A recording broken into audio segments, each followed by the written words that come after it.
હું તો કરોડપતિ થઈ ગયો હે કે અબજોપતિ? આ કેટલા થાય? મેગી હવે દેણામાં આવી ગયું એટલે ભેગો નથી થતો. આને શું થયું? શું થયું એલા? એ મૂતરેલ કઢી બોલ ને હવે શું થયું? મારા કાકા ગુજરી ગયા. હે તારા હગા કાકા? નાના પારકા હગા જોઈને હવે હું આવું પૂછે ગાંઠિયા. તો તારા કાકા ગુજરી ગયા હે તો તું મારી ઘરે શું આવ્યો? તું ન્યા જા. મારા કાકા દુબઈમાં રહેતા હતા. ઠીક, એટલે અહીંયા શોક મનાવશે. એ તો મારી ઘરે શું હે? અરે દાડી તારી પાસે મારા કાકાની શ્રદ્ધાંજલિ લખાવવા આવ્યો, મને આવડતી નથી. કાંઈ વાંધો નહીં, તું ચિંતા કરમાં, અમે તારા કાકાની શ્રદ્ધાંજલિ લખી દેહી. તારા કાકાનું નામ શું હતું? મારા પોપટ કાકા. હિંમત રાખ લસણ, હિંમત રાખ. કેમ હિંમત રાખું ગાંઠિયા?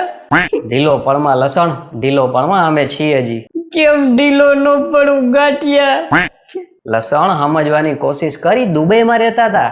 કેમ સમજવાની કોશિશ કરું? આ ત્રણમાંથી એકે વસ્તુ ન થઈ તારાથી? ગાંઠિયો જે બોલે એને કેમ લગાડીને પાછું પૂછસ? રોવાનું બંધ કરને, બાયલા વેડા કરતો. એ દાઢી ખારો તો થામા બિચારા એના પોપટ કાકા. એલા તું શું ઇમોશનલ થાસ? ઈ પોપટ તારો કાકો હતો? મને એના કબ્બા ઉપર બિહાડીને લસણિયા ભૂંગળા બટેટા ખાવા લઈ જતા હતા મને પોપટ કાકા.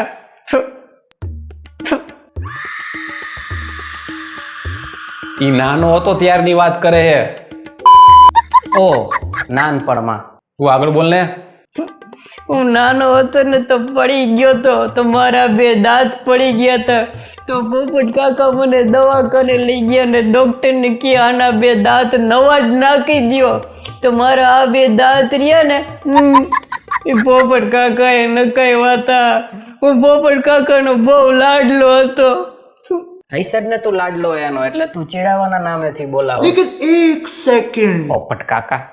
એના કાકાનું સાચું નામ જ ઈ હતું. પોપટ. આપણા ગુજરાતીમાં પેલાના ગઈઢા બુઢા આવા જ નામ રાખતા. હિરણબેન, વાઘભાઈ, પોપટલાલ, પોપટભાઈ, હાથીભાઈ, ગજરાજ, આવા જ નામ રાખતા. દાઢી આવા જ નામ વાળા બધા ઘરમાં હોય તો ઘર કેવું કે પ્રાણી સંગ્રહાલય?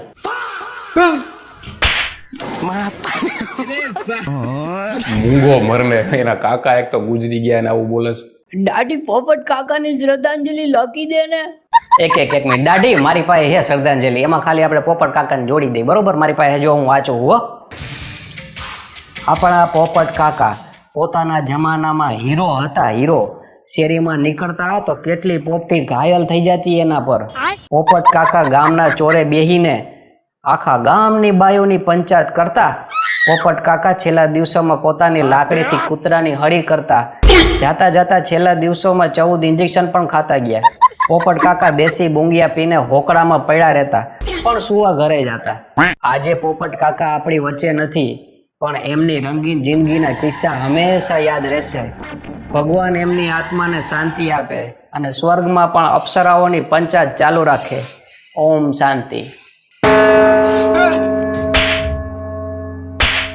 वो अलग ही लेवल का बंदा था.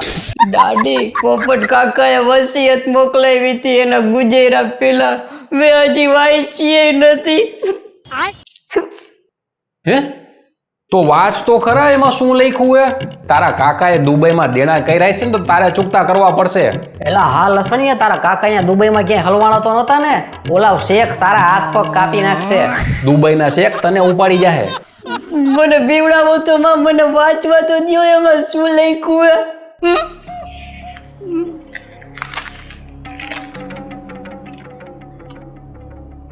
હું નીચે સહી કરનાર પોપટ પીપળિયો હાથીભાઈ પૂરા હોશ હવાસ અને 2 કપ કડક ચા પીધા પછી જાહેર કરું છું કે મારી પાસે રહેલી સમગ્ર મિલકત સંપત્તિ અને મોત શોખની ચીજો મારા પ્રિય ભત્રીજા લસણના નામે કરું છું, જેમાં સમાવેશ થાય છે દુબઈની તમામ પ્રોપર્ટી, 5 લક્ઝરી વિલા, બુર્જ ખલીફામાં આવેલા 3 વીઆઈપી ફ્લેટ, 50 ઊંટ જેમાં 30 રેસિંગ વાળા છે, 10 પેટ્રોલના કુવા, 50 25 રોલ્સ રોયસ જેવી લક્ઝરી કારનું કલેક્શન, 10,000 તોલા સોનું અને 2 બોરી જૂની 1000 અને 500 ની નોટ.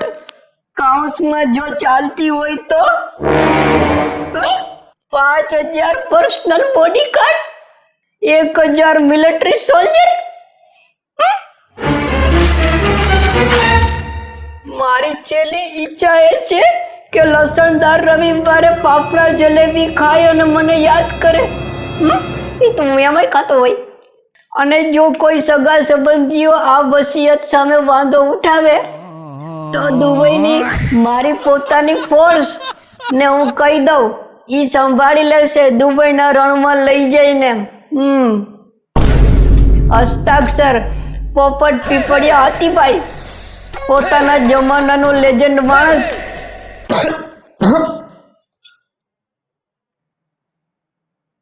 હું તો કરોડપતિ થઈ ગયો હે કે અબજોપતિ? આ કેટલા થાય?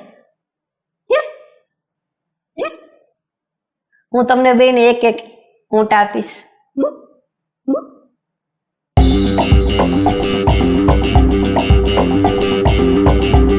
તો મિત્રો, તમને આ વિડીયો ગમ્યો હોય ને તો લાઈક, શેર અને કોમેન્ટ શકરપારા કરજો. સબર કરજો. બાય.